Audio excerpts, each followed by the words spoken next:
Hey guys welcome to my channel. আমি মহারাজার। এখন আমরা কথা বলবো অ্যাডভান্স বুকিং নিয়ে কথা। ইয়েস, অলরেডি 3-2 এর অ্যাডভান্স বুকিং, আমি কলকাতার বুকিং সোজা তোমাদের সামনে খুলে খুলে দেখাবো বুক মাই শোতে।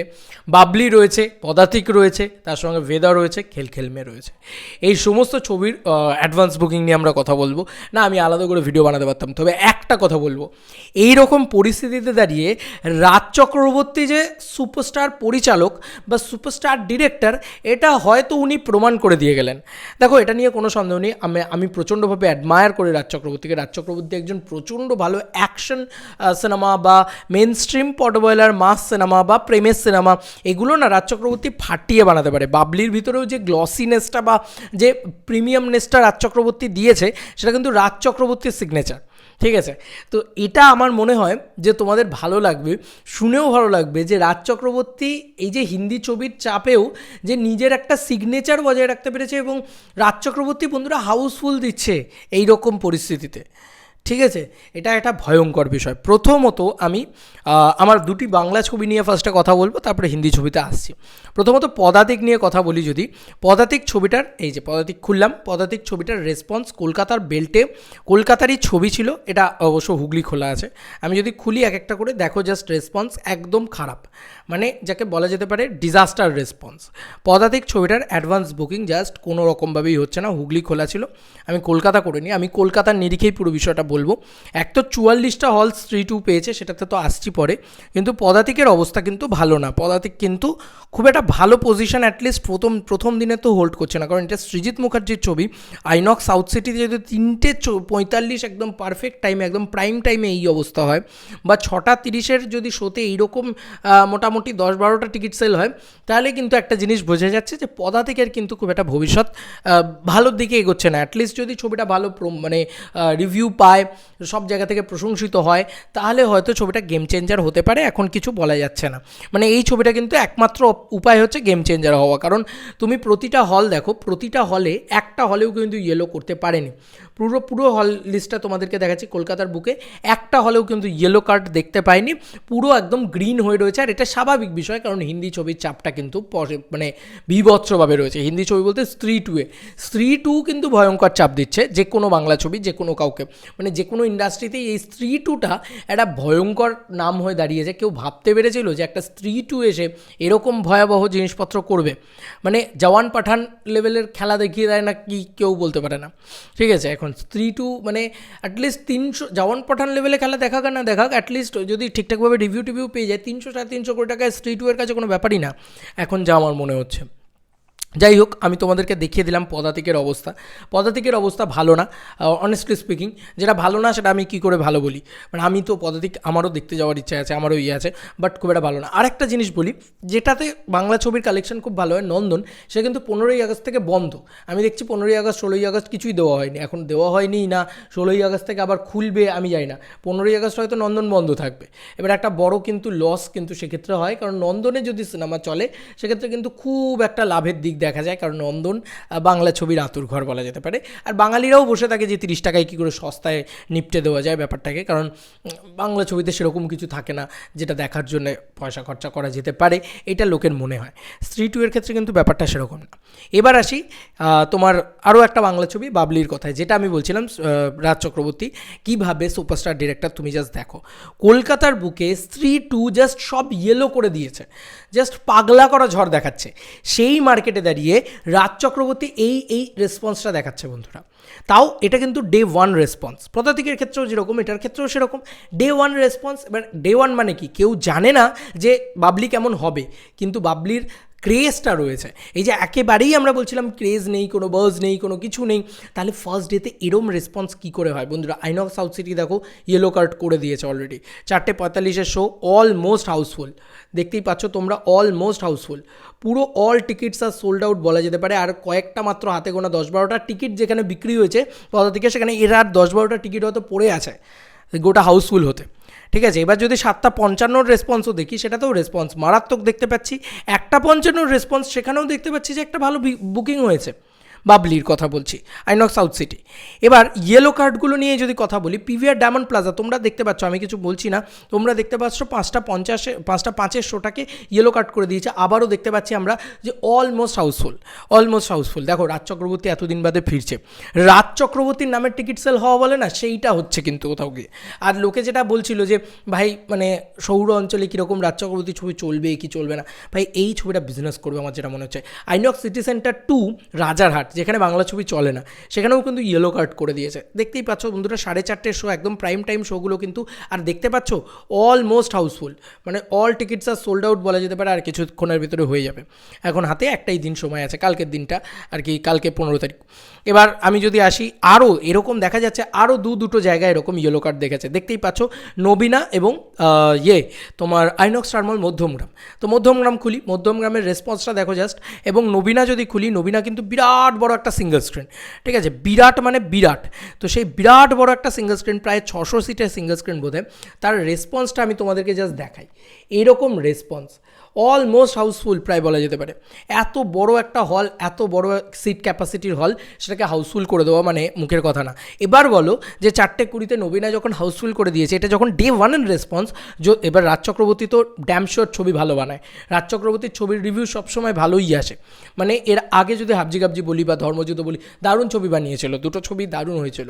তার আগে পরিণীতা দারুণ বানিয়েছে। তো এই যে গ্যাপ থাকলেও কিন্তু রাজ চক্রবর্তীর ছবিটা ভালো বানায়, রিভিউটাও যদি পজিটিভ চলে আসে। এই ছবিটার ক্ষেত্রে, মানে এই পার্টিকুলার বাবলির ক্ষেত্রে, বাবলি কিন্তু একটা সুপারহিট পেতে চলেছে, বাংলা ইন্ডাস্ট্রির সুপারহিট, যেটাকে কিন্তু কোনো বড় স্টার না থাকা সত্ত্বেও সেটা সুপারহিট পেতে চলেছে। এটা বেশ ভালো লাগছে দেখতে। আচ্ছা, তারপরে যদি আসি স্টার থিয়েটার, আমি একটু খুলে দেখবো। 1:45 না, সেরকম কিছু রেসপন্স নেই। 6:35 সেখানে যদি দেখি, সেখানেও সেরকম কোনো রেসপন্স নেই, না স্টার থিয়েটারে নেই। প্রিয়া, যেগুলো পপুলার হল, সেগুলোই আমি খুলে দিয়েছি। প্রিয়াতে মোটামুটি টিকিট সেল হয়েছে, কিন্তু খুব একটা ভালো না, ঠিক আছে। এই হচ্ছে রেসপন্স। আমি যদি বাকি হলগুলো দেখি না, বাকি হলগুলোতে সেরকম গ্রিনই আছে, সেরকম কোনো রেসপন্স আমি দেখতে পাচ্ছি না। কিন্তু মেজরিটি অফ হলসে কিন্তু রাজ চক্রবর্তীর একটা দর্শক তৈরি হয়েছে, যেটা আবারও বলছি যে অনেকেই মনে করতে পারে যে এটা তো এমন কি ব্যাপার, এটা তো দেখো, এক তো সৃজিত মুখার্জির সামনে দাঁড়িয়ে এটা একটা ব্যাপার, এটা একটা বায়োপিকের সামনে দাঁড়িয়ে এটা একটা ব্যাপার। এবং আরও একটা জিনিস আছে, রাজ চক্রবর্তী, কেন আমি রাজ চক্রবর্তীকে এখানে অ্যাডমায়ারিটি দেবো, বা কেন এখানে বলবো যে রাজ চক্রবর্তীর কৃতিত্ব আছে, একটা হিন্দি ছবি, যে ছবিটার ফ্র্যাঞ্চাইজি ভ্যালু আছে, লাইক স্ত্রী টু এর ভীষণ ফ্র্যাঞ্চাইজি ভ্যালু আছে। আমি পাগলের মতন দেখার জন্য এক্সাইটেড হয়ে বসে আছি। সেই ছবিটার সামনে দাঁড়িয়ে যে রাজ চক্রবর্তী যেটা করছে না, সেইটাকে একটা অবশ্যই বলতে হবে যে হ্যাঁ ভাই, এটা কিছু করেছে। এবং এটা সত্যি স্ত্রী 2 এর সামনে হাউসফুল দেওয়া, ইয়েলো কার্ড করে দেওয়া, এবং একটা না প্রায় 4-5টা, এবং সেটা পশ্চিমবাংলায় দাঁড়িয়ে এরকম হিপোক্রেট বাঙালির কাছে। জাস্ট রাজ চক্রবর্তী বারবার বলে না যে বাঙালির একটুখানি বাংলা ছবির প্রতি অনীহা আছে, এটা কিন্তু সত্যি নয়, আজকে দেখিয়ে দেওয়া গেল, কোথাও গিয়ে দেখিয়ে দেওয়া গেল। ভালো বাংলা ছবি তৈরি হলে হচ্ছে কোথাও গিয়ে একটা ক্রেজ হচ্ছে। এবার একটু হিন্দি ছবিগুলো চটজলদি বলে ফেলি। হিন্দি ছবি নিয়ে এতক্ষণ ধরে কথা বলছি, এতক্ষণ ধরে তোমরা বুঝতেই পারছো যে কোন ছবিটা ডমিনেট করছে যে কোনো ছবিকে, সেটা হচ্ছে স্ত্রী টু পেড প্রিভিউ। ইয়েস বন্ধুরা, এই যে লাস্ট 1 আওয়ারে এখানে বুকমাই শোতে দেখাচ্ছে 5,700 টিকিট সেল হয়েছে। এসব আমি দেখতাম ডাঙ্কির সময়, লাস্ট দেখেছি ডাঙ্কির সময় মনে হয়। তো যাই হোক, পেড প্রিভিউ মানে 14ই আগস্ট, যেটা 14ই আগস্টের টিকিট, সেখানে রাত্রি 9:30 শো ইয়েলো করে দিয়েছে। আর তুমি কি বলবে, কোয়েস্ট মল সেখানে 9:30 শো, 500, 600, 1000, 1200, 10:30 শো হাউসফুল। দেখো মানে এগুলো তো করছেই। 9:30 প্রিয়ার মতন হল, তুমি জাস্ট রেসপন্স দেখো, মানে গোটা হলটাকে দেখো। 9:30 ভাই, রাত্রি 9:30, বাড়ি ফিরবে কটা, 12টা-12টা। আমি নিজে 9:30 টার্গেট করছি। কলকাতায় দেখি বা উদয়ন এরকম জাতীয় কোথাও দেখি, আমি সেরকমই অজন্তা বেহালা রাত্রি 9:30, অজন্তা বেহালা বন্ধুরা একটা সিঙ্গেল স্ক্রিন, সেখানে রাত্রি 9:30 নাকি শো দিয়েছে, আর সেটাও মানে ইয়েলো কার্ড, তোমরা দেখতেই পাচ্ছ। এটা তো 14ই আগস্টের রেসপন্স দেখলে। এতক্ষণ 14ই আগস্টেই বোধহয় অন্য কোনো যে কোনো বাংলা ছবির সাথে কম্পিট করে তাকে হারিয়ে দিতে পারে স্ত্রী 2। তো এবার ভাবো যে স্ত্রী 2-র অবস্থাটা কী হবে 15ই আগস্ট। আরে ভাই, স্বাধীন তো স্ত্রী 2-ই হচ্ছে, এই সারে জাহাঁ সে আচ্ছা হিন্দুস্তান হামারা। সেইখানে দাঁড়িয়ে একটাই কথা বলবো, দেখো অবস্থাটা, just see it the response. আরে স্ত্রী 2 জাস্ট ডমিনেট করছে, আমি এটাই বলবো। স্ত্রী 2 জাস্ট যে কোনো কাউকে গিলে খাচ্ছে। কলকাতা বক্স অফিসটার মানে অবস্থাটা দেখো জাস্ট, 10টা করে শো দিয়েছে, 10টা করে হাউসফুল, 10টা করে শো দিয়েছে, 10টা করে হাউসফুল, মানে এরকম ব্যাপার। হয়তো 8টা শো দিয়েছে, তার ভিতরে 6টাই হাউসফুল। ঠিক আছে, দেখো দেখো দেখো, পুরো ইয়েলো কার্ডের বন্যা বয়ে গেছে, পুরো বন্যা। মানে এরকম একটা হিন্দি ছবি নিয়ে এরকম হবে, শাহরুখ খান এরকম এলে হয় সেটা ঠিক আছে ভাই। মানে তুমি ভাবো, বিজলি ফিজলিও ভর্তি শো দিয়ে দিয়েছে, ঠিক আছে, মানে জয়ন্তী ব্যারাকপুর তারাও শো দিয়েছে, SSR মহেশতলা তারাও শো দিয়েছে, আর সব হাউসফুল। মানে এরকম একটা ব্যাপার। কোথাও গিয়ে দেখো তুমি জাস্ট, মানে যে হলটা দেখবে প্রতিটা হলেই একটা করে ইয়েলো কার্ড তুমি স্ত্রী টু এর পাবে। এটা ডে ওয়ানের রেসপন্স। তো কলকাতা থেকে ব্যাং অন রেসপন্স পেতে চলেছে স্ত্রী টু এর ধারে পাশে আর কেউ নেই, এটা বলতেই পারা যেতে পারে। মানে কলকাতা বক্স অফিস থেকে প্রথম দিনই হয়তো 1.5 থেকে 2 কোটি টাকার বক্স অফিস কালেকশন হয়তো একদিনে নিয়ে আসবে, বা আরও বেশিই হতে পারে, সেটা 3-3.5 কোটি টাকার কাছাকাছিও হতে পারে সিঙ্গল স্ক্রিন মেলালে। এখানে বুক মাই শোতে তো সব হল অ্যাভেলেবেল থাকে না, সব মেলালে হয়তো 3 কোটি টাকার বক্স অফিস কালেকশন নিয়ে আসবে স্ত্রী টু প্রথম একদিনে। বাবু, মানে এখানে কিন্তু দর্শক আছে, শুধু তাদেরকে খুঁজে বার করতে হবে, তারা বড় ছবি দেখতে চায়, স্পেকটাকেল বেস। স্ত্রী টু এর ক্ষেত্রেও বড় ছবি, ব্যাপারটা স্পেকটাকেলস আছে প্রচুর, আর এটা নিয়ে হাইপও আছে, আর কিছু বলার নেই। তো আমি জাস্ট খুললাম 15ই আগস্ট, এটা কী ছিল ভাই? 15ই আগস্ট খুলে, আরে এবার যদি বলো হিন্দি ছবির ডমিনেন্স, তাহলে বলবো হিন্দি ছবি বানিয়েওছেও সেরকম। মানে এই ছবিটা কিন্তু কোনো বড় স্টারকাস্ট ওরিয়েন্টেড বড় ছবি নয়, হিন্দির ক্ষেত্রে দেখতে গেলে এটা জওয়ান পাঠান নয়, কিন্তু এরা কিন্তু পেরেছে, করে দেখাতে পেরেছে। যাই হোক, তো আমার মনে হয় যে এটা হিন্দি ছবির ডমিনেন্স বা এরকমভাবে ভাবা উচিত না। হিন্দি ছবি ভালো বানিয়েছে, তাই জন্য তারা জায়গা করেছে। যে হিন্দি ছবিগুলো শুধু অকারণে ডমিনেন্স করে, লাইক গদার 2 আমার একদম ভালো লাগেনি। গদার 2 জাস্ট মানে একটা প্রোপাগান্ডা বাস ফিল্ম, একটা জাস্ট মানে সেটাকেই লোকে দেখলাম হুড়মুড় করে দেখে নিল। দিস ইজ কল্ড হিন্দি ছবির ডমিনেন্স, যে একটা খারাপ হিন্দি ছবিকে একটা ভালো বাংলা ছবির পাশে গিয়ে দাঁড়িয়ে দেখে যাচ্ছে, সেইটা তুমি খারাপ বলতে পারো। এটা তো এমনি মানে ট্রেলার প্রশংসিত, গানগুলো সব হিট হয়ে গেছে, চার্টবাস্টার হয়ে গেছে, কিছু বলার নেই। স্ত্রী টু জাস্ট মানে সব শেষ করে দিতে আসছে। তো বাংলা ছবি, রাজ চক্রবর্তীর ছবিটা একটু টিকবে, আর বাকি ছবিগুলো মানে বাবলি টিকবে একটু, আর বাকি ছবিগুলো ধোপে টিকবে না যা মনে হচ্ছে, এখন দেখে যা মনে হচ্ছে।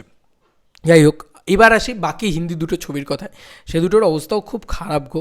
মানে এক তো তাদের পেড রিভিউ নেই, এক তো 15ই আগস্ট খুললাম এইরকম একটা রেসপন্স। কলকাতার কথা বলছি, হ্যাঁ, আমি বাকি জায়গার কথা বলছি না। এই দেখো, ভেদা পুরো ফাঁকা, পুরো গ্রিন, ফাঁকা। মানে কোথাও একটা জায়গা নেই যেখানে তুমি দেখাতে পারো যে সেই হলটাতে হাউসফুল করেছে বা একটু বেটার রেসপন্স আছে, ঠিক আছে? পুরো ফাঁকা মানে পুরো ফাঁকা। যাই হোক, এরপরে যদি বাকি যে ছবিটায় চলে আসি, সেটা হচ্ছে খেলমে। এটার অবস্থা তো আরোই, মানে এটা জাস্ট মানে ডিজাস্টার রেসপন্স, ডিজাস্টার দেখছো, সব ফাঁকা, একটা জায়গায় ইয়েলো নেই। আর দেখিয়েও লাভ নেই, অক্ষয় কুমারের ছবি, আর আমি আশাও করি না অক্ষয় কুমারের ছবি এসে ইয়েলো করবে, অসম্ভব ব্যাপার। মানে অক্ষয় কুমারও বোধহয় স্বপ্নে চিন্তা করে না এসব কথা, কারণ অক্ষয় কুমার প্রতি মাসে 2টো করে ছবি নিয়ে আসে, ওনার কিছু যায় আসে না, ও চলে না চলে সবই ফ্লপ হয়, ওনার কি, উনি তো কাজ বন্ধ করবেন না বলেই দিয়েছেন। একটা ছবির একটা হলের রেসপন্স দেখো, মানে কি বলবে তুমি, আইনক্স সাউথ সিটি হোক বা সেটা মানে যে কোনো জায়গা। বাই দ্য ওয়ে, একটা হল ইয়েলো কাট করেছে না, মিথ্যা কথা বলে লাভ নেই। ভেদার থেকে বেটার রেসপন্স তাহলে কোয়েস্টের ইনসিগনিয়াতে হাউসফুল করেছে, যেখানে টিকিট প্রাইস 1080 টাকা। বাবারে বাবা, বিশাল ব্যাপার। এটা একটা সত্যিই বড় পাওনা না, শুধু অক্ষয় কুমারকে ছোটো করে লাভ নেই, এটা অবশ্যই ভালো পাওনা। এই একটা হল হাউসফুল করেছে, আর বাকি মানে সব ফাঁকা, একটাও ইয়েলো দেখেনি। তো যাই হোক, কিছু বলার নেই, একটা হল থেকেই তো ওনার টাকা কালেকশন উঠে আসবে। যাই হোক, ওনাকে নিয়ে ট্রোল করে লাভ নেই, কারণ দেখো অনেস্টলি স্পিকিং যে মানুষটা যেভাবে চলতে চায়, তো কি আমার কি বলার আছে, আমি আর বলিউড নিয়ে আর কী বা বলতে পারি, আমি বলিউড নিয়ে বিশেষ কথাও বলি না। তা আমার মনে হলো একটা এরকম অ্যাডভান্স বুকিং করা উচিত। তো এবারে তো দেবদা বা বড় কোনো স্টার নেই, তবে তারপরেও আমি বলবো যে রাজ চক্রবর্তীর বাবলি ছবিটা যথেষ্ট ভালো একটা রেসপন্স দেখতে পাচ্ছে, যথেষ্ট ভালো, এটা মানতেই হবে। বাংলা ছবি হিসেবে ওটা যথেষ্ট ভালো রেসপন্স দেখতে পাচ্ছে, বিশেষ করে এইরকম একটা ম্যামথ ছবি, মানে যাকে বলা যেতে পারে একদম ডাইনোসর ছবি এখন হয়ে গিয়েছে স্ত্রী টু, তার মাঝখানে দাঁড়িয়ে যে এটা দেখতে পাচ্ছে, এটাই অনেক আমার মনে হয়। এবার তোমাদের কার কী মতামত এই যে ডে ওয়ান রেসপন্স নিয়ে? এবং আমি একটা পোলও ক্রিয়েট করেছিলাম যে তোমরা কোন ছবিটা দেখতে যেতে ইন্টারেস্টেড 15ই আগস্টে বা এই উইন্ডোতে, অবশ্যই জানিও ভাই কমেন্ট সেকশনে। চলো বন্ধুরা, নতুন কোনো ভিডিওতে দেখা হবে, বাই।